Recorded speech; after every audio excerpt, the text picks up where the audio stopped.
I am still around. I still have one term to serve.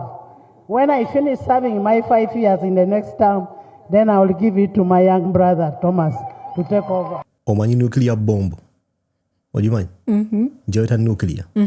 Nuclear etandika n'akantu akatono ne kajja nga kazimba. Lwaki njogera ku zi nuclear wano? Olabe ekifaananyi ekyo. Amawulire gaafuluma nga gagamba nti Speaker wa Parliament, Honorable Anita Among, yali mu process oba yali amaze okusecuringa emmotoka eyo, Rolls Royce. Nga kigambibwa nti it was worth 3.5 billion Uganda shillings. Oyinza okugamba a small event oba a small moment in time yavaamu a cascade of events ebintu ebyaddako. Wala money heist. Professor yali mu classic meme n'abagamba n'apointinga ku ki ku screen. Ne tulaba kyakikola ki? Kyali kiraga. Kiggwera. Oyinza okugamba nti Rolls Royce yavaamu ebintu bingi. Number one, tujjukira nti CDF himself, General Muhoozi Kainerugaba, ng'avaayo akola tweet. Obanga account etambulira mu linnya lya CDF ekola ki? Tweet. Ekola tweet, yeah. Ng'egamba nti omuntu ovuga otya Rolls Royce 3.5 billion. Abantu abasinga obungi at that point tebaakiwa mazzi nnyo. Of course baali balowooza kyogeddeko kigenda kukola ki? Kuggwa. Kumbe we are beginning a nuclear reaction. We are beginning events ezigenda okukakkana nga mulimu ne collateral damage. Nti buli muntu eyayingidde olutalo luno oba eyagezezzaako okufuna sides waliwo jab eziri exchanged. Mweno video tugenda kuba torch mu story eno gyempise madness. Title endala ejja kusoma wow, endala ejja kugamba madness in Uganda. Katandike video.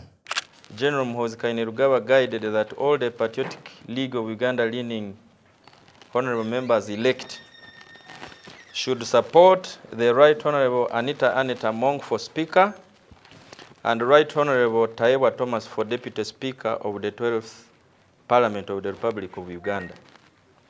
Accordingly, the Chairman of the Patriotic League of Uganda, General Muhoozi Kainerugaba, has guided as follows. 1. That the endorsement of the Right Honorable Anita Among and Right Honorable Thomas Tayewa as candidates for Speaker and Deputy Speaker respectively for the 12th Parliament of Uganda via the letter dated 11th March 2026 is retracted and withdrawn with immediate effect. So mu kaseera ako nga PLU efulumya ekiwandiiko nga basindika messenger Honorable Kabanda ng'ajja kugamba nti before PLU ne ba MPs baayo baali babakingani Honorable Anita Among ne Deputy Speaker Tayewa okukomawo. Ne bagamba nti omukulembeze wa PLU yabagambye bakyuseemu. Njogera ku General Muhoozi Kainerugaba. Bakyuseemu bawagire omuntu omulala. Ojjukira nga nkugamba nti we began with a Rolls Royce that eventually turned into something that's a madness right now. Nga Kabanda avaayo akola ki? Awa statement. As a messenger. Ayogera. I spoke about collaterals oba abantu abayingira olutalo luno. Njogera ku Justin Nammere Honorable. Ebigwa bitalaze. Ng'akola ki? Aluyingira. Afuna side alaga omukono gwe. Muzaala they call it showing your hand. Agamba Honorable Kabanda toddamu kumanyiira Speaker wa Parliament. Toddamu kumanyiira Honorable Anita Among. Something that obeera nga okosa X you saw nti yateekawo embeera ey'enjawulo. Ng'abantu abamu bamugamba why you attacking the messenger? Nga tokola ki? Nga tuattakinze the message. The origin of the message. Oh, yeah. Of course, yagezaako okusugarcoatinga ebigambo bye. N'agezaako to beautify the message. lwakuba I think the message didn't land nga otero tugamba buli oba ng'okola communication mu matu g'abantu buli omu agenda kifuna bulala. True. So maybe message ye yalandinga owantu owakyamu and the message was perceived wrongly. Ebyazzeeko she was arrested. Tujja kutuukawo naye kansoke nkusanyire ka video nga akosa language Justin being Justin ng'agamba Kabanda toddamu kumanyiira ba NRM MPs. Watch. Kabanda toddamu kumanyira babaka ba parliament aba NRM. Stop undermining the parliament of the Republic of Uganda. Stop undermining NRM MPs. Toddanga mukutumanyira okutuuka ku ekyo gwessebo. Ze mubakutya siriimu. Era bw'oba obala abakutya. Tombala. Kuba siriimu mubakutya. Ate nze bwe mba ku mazima siina kyentya. The lawyers know there is a Latin maxim. Veritas nihil timet. The truth fears nothing. Omuntu ali ku mazima talina kyati. Gwe wennyini oli mulungi nnyo mu buzannyo bwa blackmail kwonaganya amaofiisi byoluddemu okuva nga mukyeyita abavubuka mu youth politics. Mubeera mwoyo katemba atali musasulire ku blackmailinga bantu kuzunza lugambo. Speaker koledde ebintu bingi oyawudde abantu bangi ku mukyalo oyo Nalongo Triple A. Bw'owaayira kino bw'omuteeka mu fiya bw'okola ki bw'omwawula abaana bonna abali abalungi ba Honorable Brandon abakola nga PR y'omukyalo oyo abantu ne bamanya ebintu ebirungi byakola bonna wabamwawulako.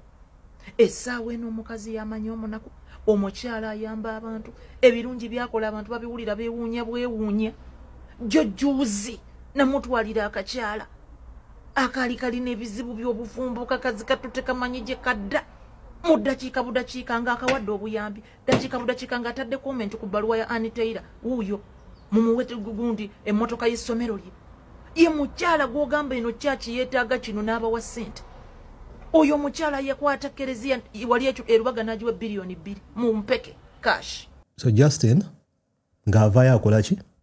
Awa endowooza yanga yentera okugiyita. Yakosa language oyinza okugamba it was strong. Yeah. But as always, kino nkibagamba. You're always entitled to your opinion. Naye ebijjirako yimira ku magulu ga abiri okole ki? Obitwale. You should accept the consequences. Exactly. If you say something and it backfires, stand on your 2 legs. You take the consequences. Justin ng'atandika okwebojja nani? Ne Kabanda. Honorable Kabanda. Nga Honorable Kabanda insistinga. Mbuchi stock empya mfu. Omanyi Justin yagamba nti Commander 001 wachi stock empya. General Mhozi Kainerugaba CDF n'akola tweet. N'akola tweet ng'agamba kanjibalage ezimu ku tweet zezo. Yagamba nti all stock empya will be impounded by URA. Otyo? When asoma tweet eyo, you can read between the lines nti mulimu aspect yachi ya sente. Either corruption or something was going down. Wewe kitagatta. Something was going down nga eggwanga terikimanyi. Ngaye nkugambye byatandikirawa ku Rolls Royce. Rolls Royce eno ya igniting a nuclear reaction. Mu kaseera kano tuliwa ku tweet. Nga tweet egamba all stock empya will be impounded by URA. Kino kyasendinga ki? Shockwave. Ngaba buguma. Mu bantu bangi. Omugezi yasirika. Yayongezaamu yakola ki? N'alemezaamu. Bamu impoundinga. Eventually down the road, olunaku lw'eggulo twawulidde nti Justin Nammere was arrested. She was picked up by abajasi, by UPDF. N'atwalibwa, maybe we don't know for questioning, we don't know for what. Abamu bagambye mbu you stand. You respect everyone's opinion. Mulimu wetukedde olunaku lwaliro nga bagamba nti bakoze house search ku makage. It's alleged. Kigambibwa nti basanze sente empitirivu mu nju ye. nga tutambula supiidi kugambye it's alleged kiri kuki ku X people are saying basanze spy cameras mu nju ye ne ssente mpitirivu kigambibwa mbu bagamba kyanaku Justin Nammere personally simuyinaako obuzibu because I think she's a young politician atandika obutandisi. She has a big future ahead of herself nga politician. Stoke eriwo webanga egenda kuvaawo it's by nature olina okufuna ki stoke empya so language si nkyamu naye abantu abasinga obungi bamufaultinze kulemezaamu nga bagamba nti ayingiridde olutalo lwakola ki lwatamanyi tamanyi origins tamanyi kwegamba enjovu bbiri zirwana. It didn't concern her. It's the grass that suffers. Maybe it did. Tetumanyi. Anyway, bana babiri baki bamukwano tubalabye multiple times nga Honorable Anita aline Honorable Nammere. We've seen them. Naye did she really need to fight this war? That's the big question. Amoli aga breaking nti she's been arrested. Abantu bangi badautinze. Of course, as a normal thing, you begin looking forward for information. The husband comes out, nakola confirmation indeed Justin Nammere Honorable has been arrested. Yabade emotional, rightly so, cause baina abana bombi. It was a scary moment. It shook the internet. Buli omu yabadde akola ki akasharinga. I wasn't feeling well. Video sasa kudekola ki kujikola. Naye papito wa mamito yakoze eki yagambye bwati. Watch. Nyogoze mukubanga banyogoze basatu bakubiddwa amasasi nga bakubwa amagye ga UPDF. Omukyala yennyini abadde alina omukuumi wa SFC akubiddwa naye n'awambibwa n'emmundu n'emugibwako. Abadde agenda kubaddiza emmundu ne bamugimuggyako ne bamukwata ne bamutwala. Waliwo abadde batandise otambuza amawulire mbu sima poliisi tekimanyiiko. Nze nzikiriza nti poliisi ekimanyiiko kubanga ebaddewo ku ssiini ebaddewo n'essaawa eno yennyini nga tuli mu kwekubira omulanga eri pulezidenti w'eggwanga. Abantu abatuwadde security essaawa eno tetuli nabo, twatambudde nabo naye embeera ey'okuwamba mukyala wange bw'etuuseewo era ne bakakasa nti awambiddwa bo ne bavuga ne batambula ne bavaawo. Mu masasi nga gavuga Mungu ansobozesezza okutoloka n'enziruka kwe kubanga ndi wano. Oba oliawo n'aligenze n'ennwanirira omukyala n'ataalisa abaana. So omwami oyo tumusaasira. Embeera ng'eno nga omwagalwawo something has happened kitiisa. Something It's sudden. scary. It is so scary. Up to now, tewali amanyi the whereabouts at the point of recording this video of Honorable Justin Nammere. Tewali amanyi kye kigenda mu maaso. Naye nga nkugambye, it's said, it's alleged, kigambibwa mbu. Enju bagisaakinze. Mbu. Basanzeyo ssente. Mbu. Abadde alina spy cameras. Mbu. Kino. You can correlate it with the tweet eya URA. Mbu on certain occasions, some MPs bayingira mu mabanka ku ssaawa 3 ez'ekiro ne bakola withdraw za ssente. Biri ku X. Bino si bigambo byange, sikola breaking news mumanyi. So I'm reporting what I've read. It's circulating on the internet mbu certain MPs bayingira mu mabanka ne bakola withdraws ku ssaawa 3 ez'ekiro. Naye abaana ba X babijjawa. Simanyi. Naye one thing you need to respect nti ebiseera bingi nnyo there's no smoke without fire. Emboozi etandika bweti before you know it nga bifulumi. Ebyabampuuga byakola ki byatandikawo ebiti. So we're hearing stories nti birimu corruption.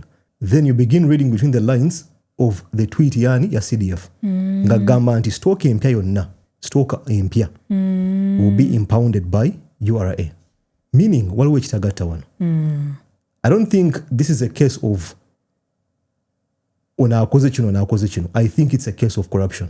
There is a very big case there. I think it's a case of certain MPs being corrupt nga balya ssente z'eggwanga.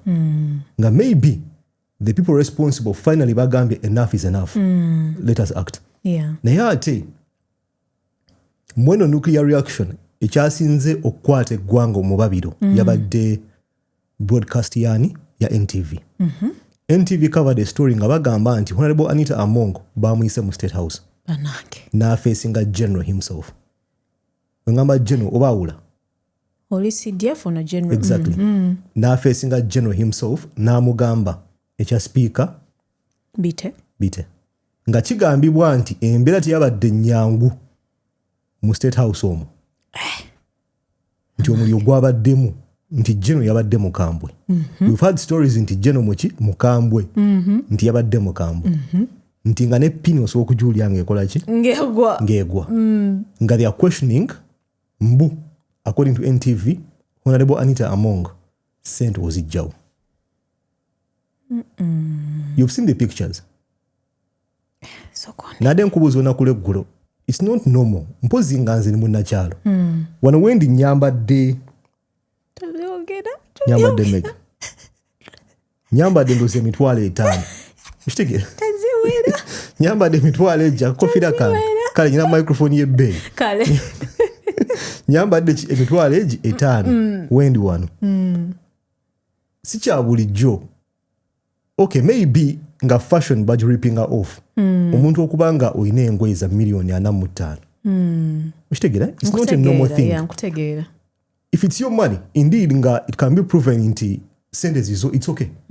You're free to spend your money n'ogula engoye ezo naye it's not normal okwambala engoye za million 45. So maybe the people high up bagambye enough is enough.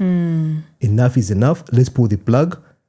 Information circulating nti bagenda kuba torch mu assets za Honorable Anita Among. Naye nkugambye exactly byatandikiddewa Rolls Royce ne bijja nga bi-escalating nga nuclear ekola bwetyo nti burst esooka ignites the next burst. It gets worse and worse and worse as the explosion, the reaction goes on. and wasa NTV yagambye bwetyo. Watch.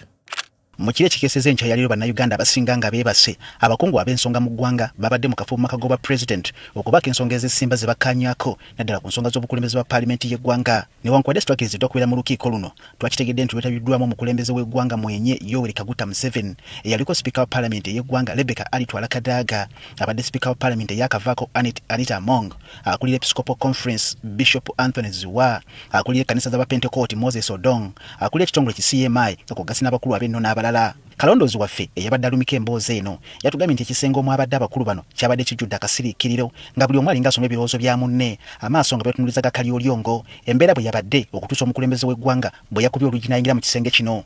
Mbu bano newankubadde babadde basuubira kutandikira ku bya bukulembeze bwa paalamenti ensonga zatandise na ssaala okuva eri abasumba olw'emboozi n'eryokebwa amakerenda. Muntu waffe ono bwedda alengerera ewala atugambye nti pulezidenti yabadde mutwakaavu nnyo nga mpawo kimuleetera kumwenya wadde okulaga ekisa. Mu lukiiko luno Kadaga yasabiddwa okunnyonnyola engeri gyaddukanyanga mu paalamenti y'eggwanga n'ensimbi entono ddala kyokka yatusomoledde ku mboozi eno teyasobodde kumanya lwaki mu bonna Kadaga yaleeteddwa okusomesa abalenzulukanya ya paalamenti.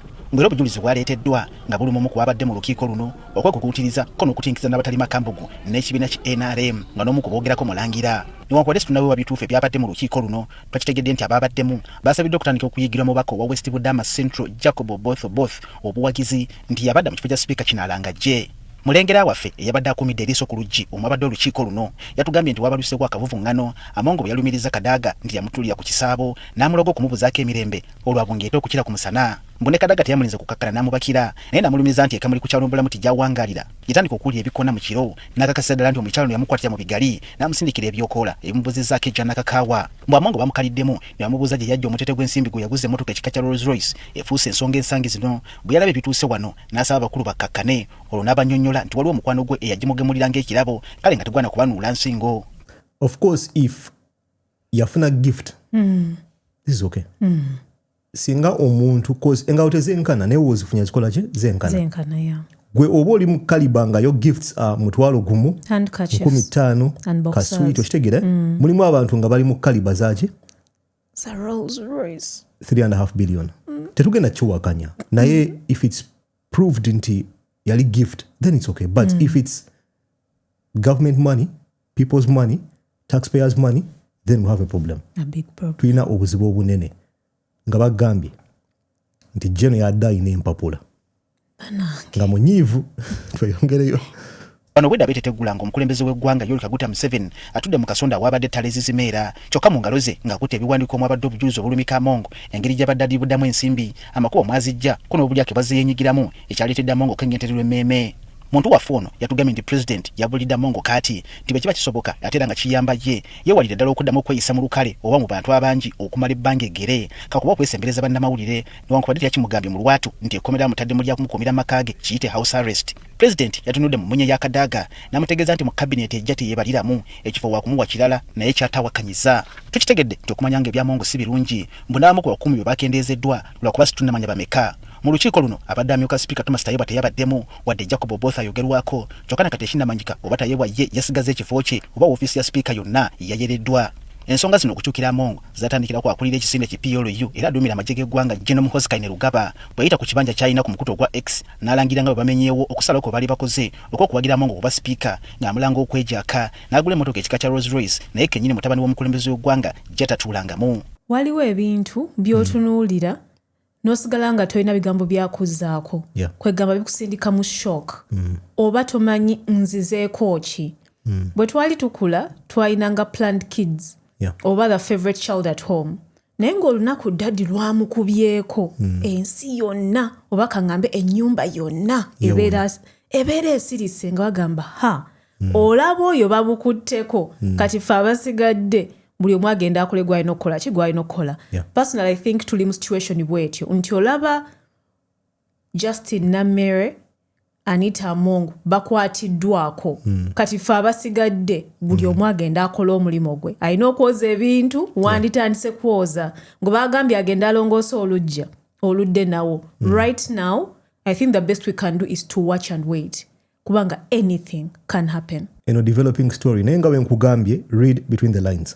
I think this is a case of corruption.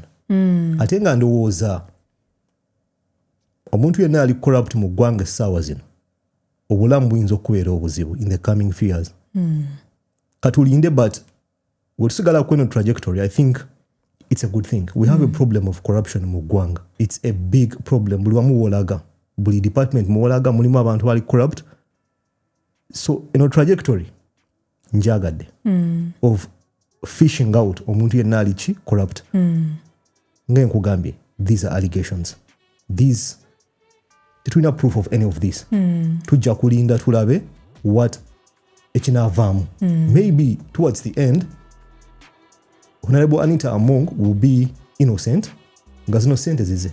But of course she has to prove azikola atya. The source of the income. To afford a 3.5 billion kango ina a fleet of AAA Range Rovers. Ukitegere? So there are so many question marks how, but we shall wait. Njagala mpendo usayo mu comment section wansawo ngezezaako kuwa a summary of what has been going on. Gwandaba ujateke ndowooza mu comment section. Do you think eno trajectory nungi to fish out people who are corrupt? Take ndowooza mu comment section wansawo tujja kula mu video dako. Peace.